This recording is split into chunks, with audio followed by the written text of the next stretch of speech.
Obviously, the big story we've been talking about lately is flash flooding. Let's start off with the obvious question. Can flash flooding occur here? Absolutely. The circumstances surrounding the flash flooding in Texas are similar circumstances that can really happen anywhere. There was a severe, very big complex of severe thunderstorms over that region, coupled with tropical moisture from the remnants of a tropical storm over that region. And that kind of supercharged all of the moisture, and that's why they had so much rain fall so quickly and the water rose so quickly in an area that had been in a drought, not very porous as far as the kind of topography it was around, so the water had nowhere to go but up. So that can absolutely happen here, but I will say this, it happens more often east of the Cascades because of the geological makeup being the same or close to Texas. But in Washington on the west side, although rare, we don't get those kinds of thunderstorms very often, all of those things coming together. It absolutely can happen here. It just happens a little slower west side of the Cascades than it did east side of the Cascades in many of the most famous floods that have happened here. You mentioned geography and topography. Why is that such an important role in flash floods?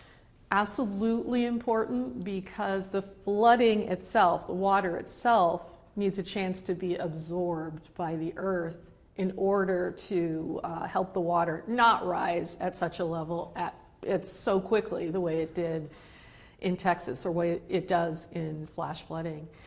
It gives people time. Warnings can go out a lot easier and people can react.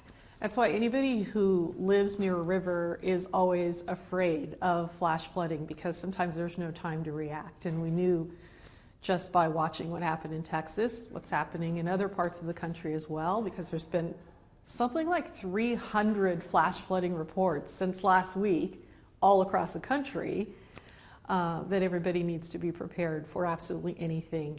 Camping near a river, living near a river, anything recreating near a river. One of the things that we heard about in Texas is they didn't have access to adequate cell service. And we know that's important as a way to communicate with people, but NOAA issued watches and warnings early. But if you don't have a way to receive watches and warnings, it's kind of pointless. But how do people get these watches and warnings? Yeah, the other thing that was really unfortunate about this whole thing was the Weather Prediction Center had warnings out 3 or 4 days out in advance telling people this could be an area where we see excessive rainfall, and they put out these excessive rainfall reports sometimes 2 to 3 days ahead of an event. But if no one's really looking at that and you're just the average person, the best thing to have is an old school NOAA weather radio, to be honest, because that will alert you no matter where you are and has a capability of working in the wilderness. Other than that, text messaging, always good. If you can sign up for a service in your region, NOAA, NWS, sometimes private services. And then of course we have the same thing. But I do understand what you mean about cell service. This isn't always going to be an option if you don't have cell service. But if you are within an area, which again, this area that had the flash flooding in Texas was just not too far from Austin, not too far from San Antonio, right in that whole metroplex. So it was there, but try local television stations in your region as well as another option of receiving notifications. We do it here at Katu. So obviously you said it can happen in Oregon. 1903 in Heppner was the deadliest flash flood event. Talk about that setup and why it's so eerily similar to what we just saw in Texas. Yeah, what's unbelievable about that setup is 247 people died in that one. The water actually, again, had nowhere to go because it was extremely dry, and a big thunderstorm, big severe weather event happened there as well. Severe thunderstorm went over the region, dropped like a month's worth of rain, and within 1 to 2 hours the water went up, flowed downhill into the town of Heppner and completely wiped it out. The water came up 20 or 30 feet. It sounded almost exactly like what happened here. But the difference here too is back in 1903, we didn't have flood control dams. We didn't have all of the things we have now. It actually did prompt the research into those things later on. But yeah, very, very close to what happened here. When we look at flash flood events versus, say, I don't want to say there's such thing as a regular flood event, but what is different in terms of flash flood versus, say, a spring flood that we get after a heavy rainfall or the snow begins to melt up in the Cascades? Well, the biggest difference is time. We normally have time to react to that kind of flooding because it happens slowly. West of the Cascades, our biggest floods did occur when we had tropical moisture from remnants of a tropical storm combined with just a ton of water vapor in the atmosphere come over our region.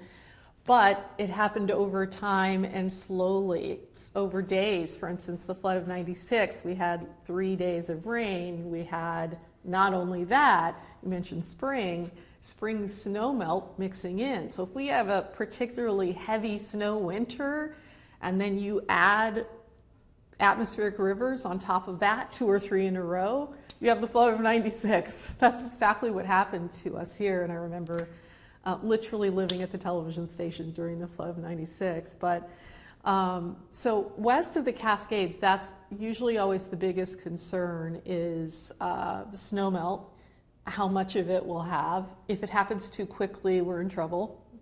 If it happens over time, slowly, which is usually what happens in the spring here, we're in good shape. But if that's combined with excess rainfall, then you do end up with flooding.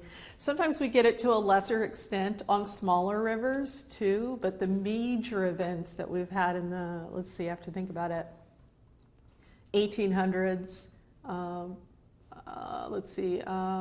Vanport flood, obviously, but that was also a levee break. That was a little bit different.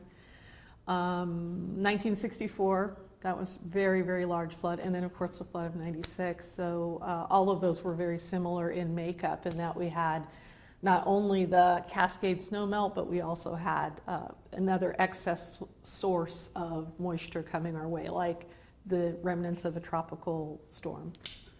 Are there places in Oregon, maybe the Cascades or central and eastern Oregon, that would be more prone to flash flooding than, say, maybe downtown Portland or the Willamette Valley? Smaller rivers are all what we like to in the business call flashier, meaning that smaller rivers go up faster. Obviously, they have less volume than the Columbia or the Willamette. When the Columbia or Willamette are going to flood, you usually have days in advance to know that because you can watch what's happening in the tributaries, and then they, of course, flow into the main stems, and then that's a different story.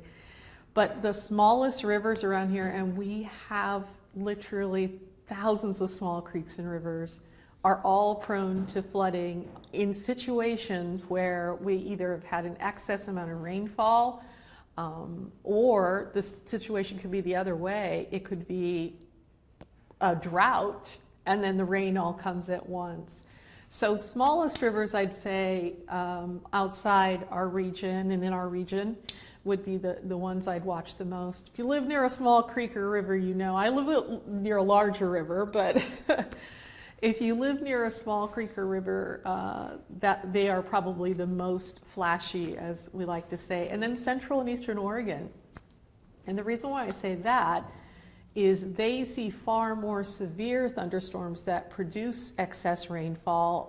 Not only that, but large hail or strong wind, and are more destructive than a regular thunderstorm that usually spins up very quickly on the west side of the state and doesn't stick around for very long. We just don't see a lot of severe weather like that. So central and eastern Oregon, and anybody who lives there understands that as well.